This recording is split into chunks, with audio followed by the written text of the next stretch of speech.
Okay, so I'll do one of those videos that starts inside and then we'll go outside. The platykyla cuttings are not doing well. The Madagascariensis that I started from seed that never really grew more than a centimeter is also not doing well.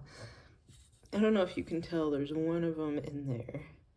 It's like there. Let me see if I can get this to refocus. Yeah, it's like in there. But the rest of them just, I mean, they pretty much died back, so the moss isn't even covering them. And my, what's it called? It's not prolifera. Petiolata? Oh gosh, paradoxa? One of the Australian ones in the same family as falconeri, I think. That one finally died. I'm sad. So Helianthera minor, still doing okay. This is ovata cuttings. Only one of them looks like it sprouted again. I mean, fine. It was either that or chuck it in the trash, so fine. I guess you can't see that too well because it's kind of foggy in there. But we've got winter leaf growth on that, the purple Ceph. Maybe here is better. Yeah, winter leaf growth on that one. And then the kind of regular Ceph, it's kind of moved where it makes pictures to the corner over there. The moss is definitely overgrown. The last time I cut back the moss though, the whole entire plant died back, so I'm kind of afraid to do that. Here's the rack in the corner with a bunch of elephant ears. I really should repot this fern because its pot is way too small. I don't know if you can see the pot down there, but it's like a 3-inch square. Maybe I'll get to it in the next couple of weeks. It has been like 60s and rainy during the day this week. It's unseasonably warm, and that's why we're gonna go outside to look at all the things that are sprouting that shouldn't be. So these guys are doing okay. This one fern is going nuts. The other fern over here is doing okay too. Eventually I should repot this stuff, but the less I touch plants, the better they do. So maybe I'm just gonna leave them in obnoxiously small pots. Let's go over to where I have the orchids and things. So I took most of the plants from the bottom shelf here because they weren't doing so well, or I had to repot them. But the philodendron here is finally doing something. The growth is coming through kind of weird and gnarly, so I don't know if it's some sort of like tissue culture issue, or I don't know. Hopefully it grows out of that. These two monstera are doing well. This one is Siltepecana, and it is positively taking over now, which is nice. And I have a couple Adansonii. I pushed this one through the slats of the rack, and this next leaf doesn't look like it's particularly happy. Maybe it's because it's in a little bit shadier location. Maybe I'll move it a little. Piece of vanilla is still doing well in that plastic sandwich container. Ponytail palm still alive, which is good because I'm bad at succulent kind of things. This, it's one of those weird succulents that makes the kind of umbrella shaped flowers on it. So I've never grown anything like it before. I'm glad it's snaking its way all over everything. Maybe I'll get some blooms out of it sometime in the near future, who knows? Orchids kind of finished blooming now. I know a couple of them will rebloom on the same spike, like this one, when it's time. A couple of them are the kind that it dies back and it's done. I think those are mostly the grocery store ones. But I mean, they're still pretty, and that's why I got foliage orchids too, right? So that I can look at the nice leaves. Some of them didn't bloom this year at all. Like this one didn't bloom, but it was kind of mad most of the year anyway, so I'm glad it's at least made it. I think I'll be looking to these bromeliads to be blooming sometime soon, hopefully, because I think winter is the time of year where they do it. Oh, and I should show you the, so I moved the cabbages out to here because it's been so warm to acclimate to a little bit colder. And then here's all the pawpaws that bloom it. Oh, it's kind of raining outside. Maybe I don't want to go out to the garden. I wonder if I have an umbrella inside. I'll grab a raincoat and we'll go out. So we're out in the garden. I don't know if you can hear the rain coming down on my umbrella, but that's what it is. So I've had a squirrel that's been coming through the garden too. So I dig up this rose pot. I put all the dirt back where it should have gone. Hopefully the roses weren't hurt at all. But it keeps digging in all of these pots and little holes in the pathway that I keep reburying too. So I'm definitely gonna have to put that netting back up because I'm not interested in squirrels digging up my things, especially when I go to plant peanuts next year. So in this pot, I turned up the sweet potato. There was nothing worth eating. And then I also put the parsnip pot in here that I thought I picked everything out of, but I found a nice big fat juicy parsnip in there. It was hiding in there. I don't even know how it happened. So I pulled that out, and that's what this soil is. When my back is feeling better, way after back surgery, when that finally gets scheduled, I'm going to take a pitchfork to this and mix it up a little bit.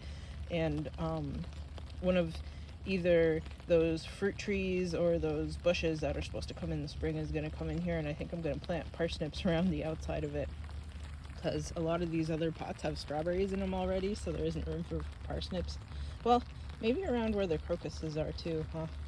Because the bottom of the root of the parsnip was definitely wound around the bottom of the pot, and the pot was roughly that pot size, so I think it needs to be even a little bit deeper in order to reach that far down. The only drawback to having these nice raised beds, they're a decent size for everything except for long rooted stuff, so I can't get particularly long carrots, and the parsnips are definitely out of the question, and that's why I got these pots for potatoes too, because they're a little bit deeper. So what did I want to show you? I think what's sprouting in here is Alexanders because it's been so warm. I think those are Alexanders.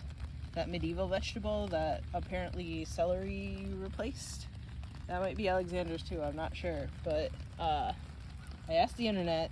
I think it's cold hardy, which is good because it's going to be like 25 at night this upcoming week. The temperature's finally going to drop. Hopefully it doesn't come back up again, but the weather is not doing my garden any favors.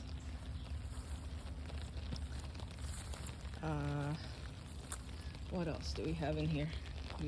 The gourds are doing gourd seasoning things.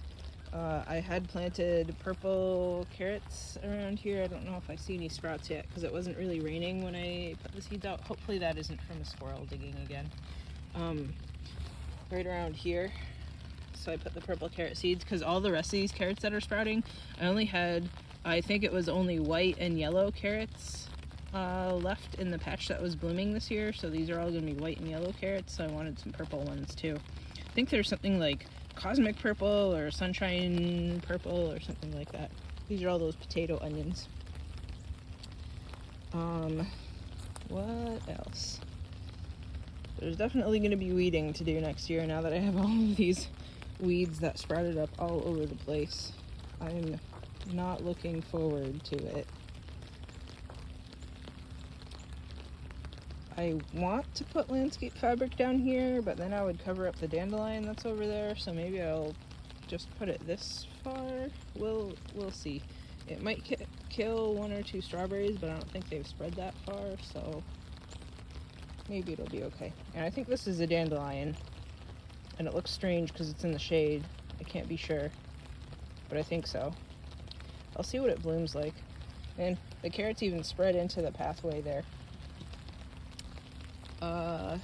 What else? Radicchio doesn't look completely dead, which is nice. Hopefully this asparagus makes it. I don't know why I'm worried about this one the most. Maybe because it's tucking into a corner. These are those white dandelions. Strawberries all over the place here. That nice endive is doing well. That radicchio is okay too. I think there might be 3 pink dandelions here. I know I moved 3 here.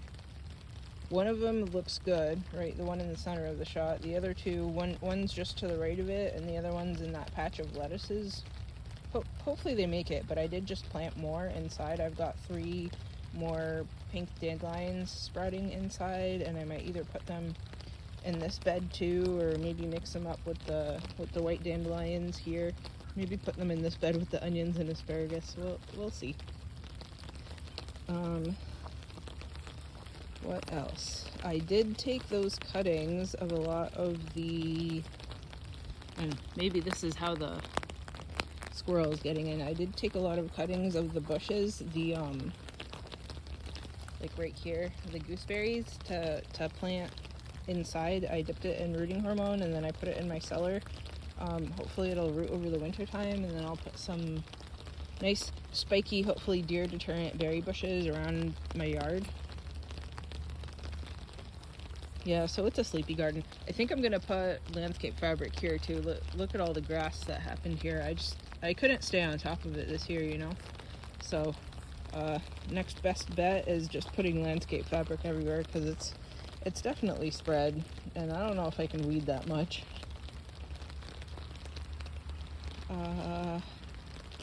What else? That might be it. Oh, I should show you. This sorrel is still trekking along. Over here, I put parsley seeds down all through this patch that looks bare, because that one parsley that I had survived this year, right? But 1 parsley is not enough for me, so I put a bunch of what does it call itself? I think it was just plain curly fancy Italian parsley or something like that here, and then I planted that moss curled parsley to be seedlings inside. So lots of different kinds of parsley, and hopefully this upcoming year is the year where I have lots of parsley, because I eat herbs like vegetables, right? This is oregano, that's sage, this is parsley. Maybe this is just going to be a herb heavy bed, and I don't know how I'm going to contain that rhubarb, but maybe I'll just make it grow out and chop off all the leaves that grow here. I'm glad a couple of these onions or shallots survived. Most of the, it's because I didn't acclimate it, right? Most of these cabbages are goners. That looks like something in the Nebraska family, right? Maybe a radish, maybe a cabbage. Probably not a cabbage. I don't think I sprinkled those seeds around. Maybe it's mustard. We'll see. Oh, because I did put compost in here, right? And I think I cleaned up a lot of the mustard flower head stuff into the compost earlier in the year. So, who knows? And carrots all in here too, right? Who doesn't love a carrot? So, I think that's it for out here. I think I saw something that I needed to weed out in one of these pots, so I'll pull that out real quick. But back inside for me. Oh, and Happy New Year. We all survived 2021 somehow. Hopefully we have a better 2022. Okay, bye.